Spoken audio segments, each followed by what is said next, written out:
오늘 말씀은 고린도후서 2장입니다.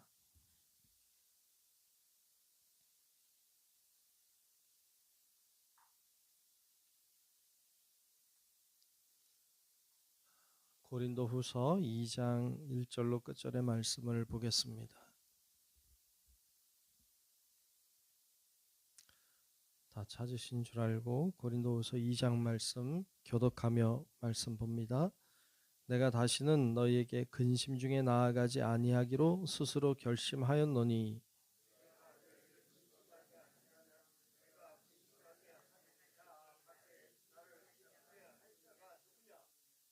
내가 이같이 쓴 것은 내가 갈 때에 마땅히 나를 기쁘게 할 자로부터 도리어 근심을 얻을까 염려함이요 또 너희 모두에 대한 나의 기쁨이 너희 모두의 기쁨인 줄 확신함이로라.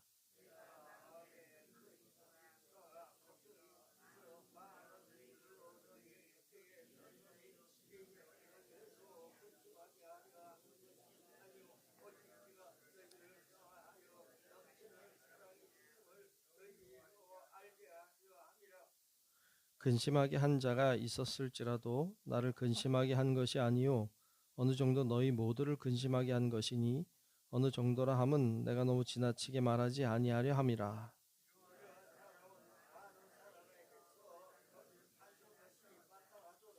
그런즉 너희는 차라리 그를 용서하고 위로할 것이니 그가 너무 많은 근심에 잠길까 두려워하노라.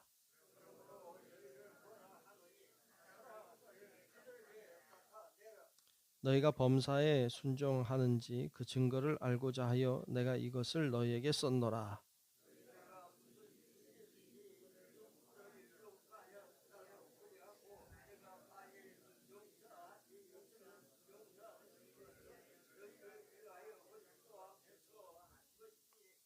이는 우리로 사탄에게 속지 않게 하려 함이라. 우리는 그 계책을 알지 못하는 바가 아니로라.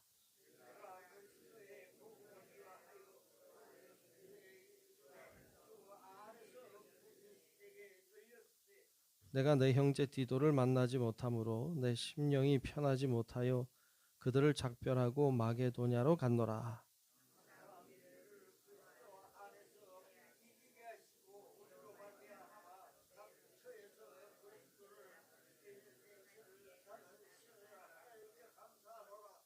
우리는 구원받는 자들에게나 망하는 자들에게나 하나님 앞에서 그리스도의 향기니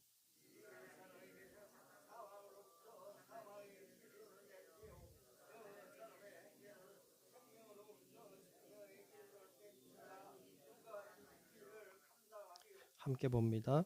우리는 수많은 사람들처럼 하나님의 말씀을 혼잡하게 하지 아니하고 곧 순전함으로 하나님께 받은 것 같이 하나님 앞에서와 그리스도 안에서 말하노라. 아멘. 예, 크신 주의 은혜가 오늘도 함께 하시기를 축복합니다. 네, 오늘 2장 말씀을 보았습니다. 고린도 전서 후서 말씀은 고린도 교회가 가지고 있는 여러 가지 문제들 때문에 이제 편지를 썼습니다.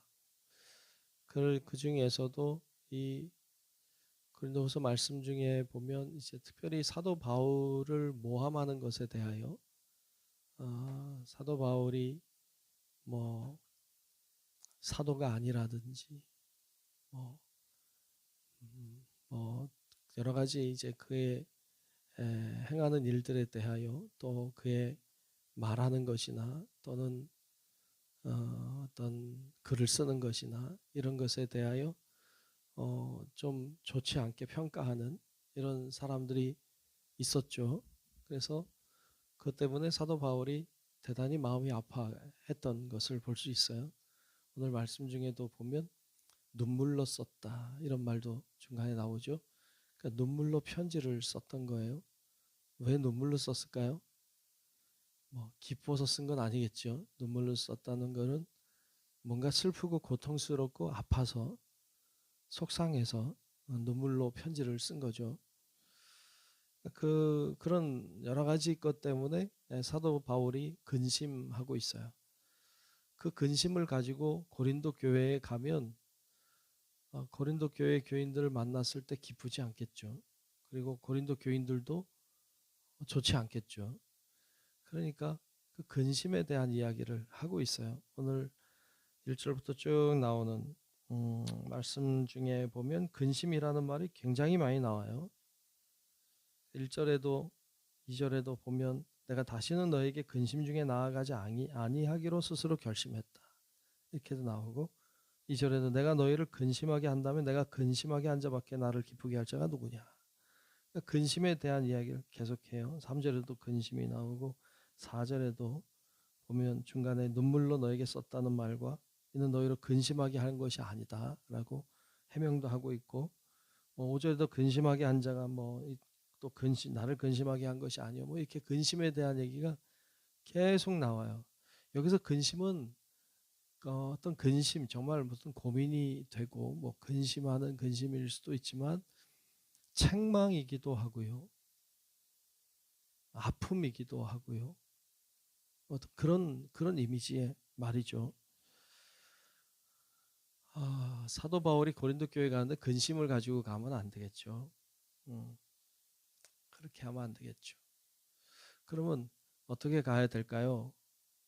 오늘 말씀에 보면 3절에 보면 이렇게 말씀해요. 내가 이같이 쓴 것은 내가 갈 때에 마땅히 나를 기쁘게 할 자로부터 도리어 근심을 얻을까 염려함이요.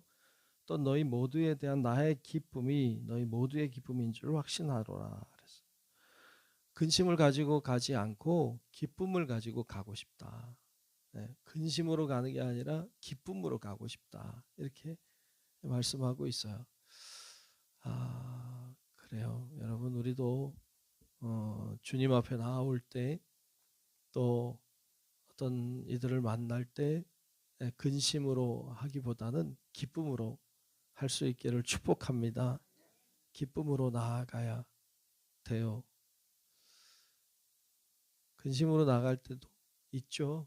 사람이니까 그럴 수 있지만 그러나 모든 것 다 내려놓고 기쁨으로 나아가야 돼요.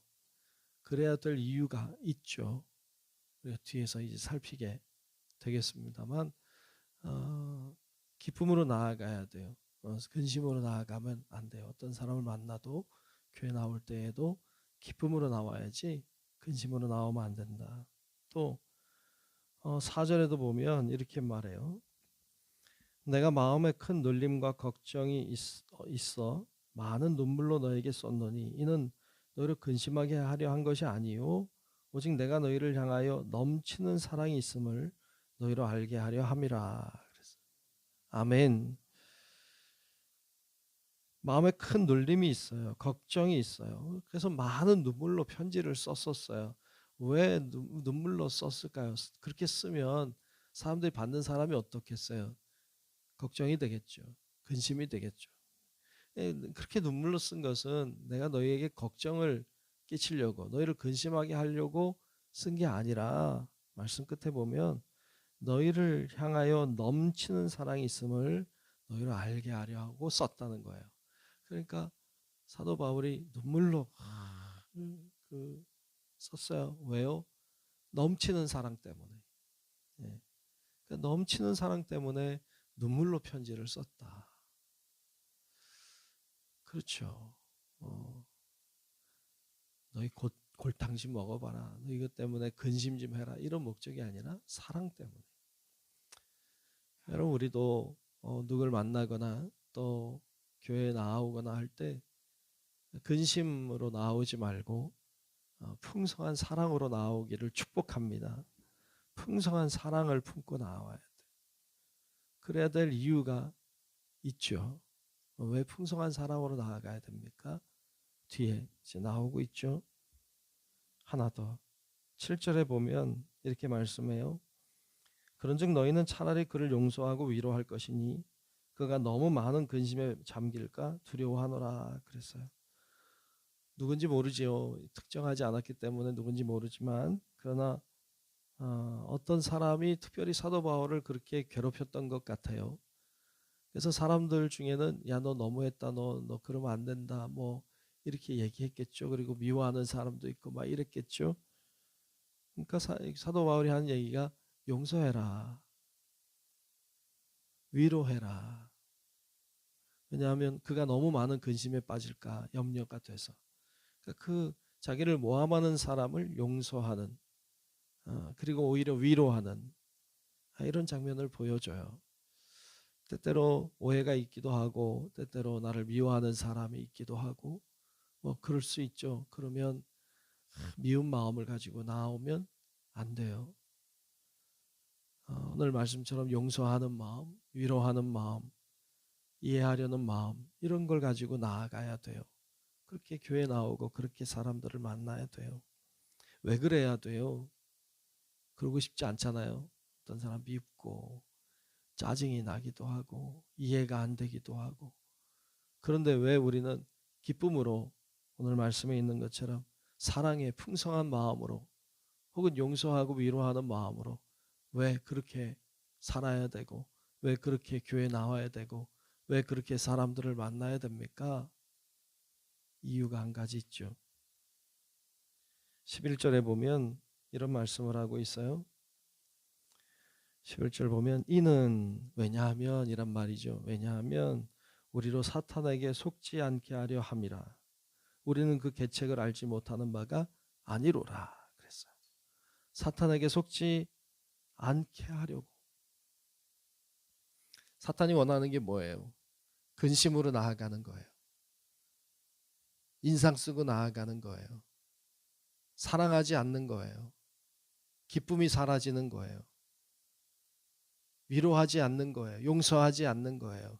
이 사탄이 원하는 거예요. 그게 사탄의 계략이에요. 그거 우리 안다. 그러니까 사탄에게 속지 말자.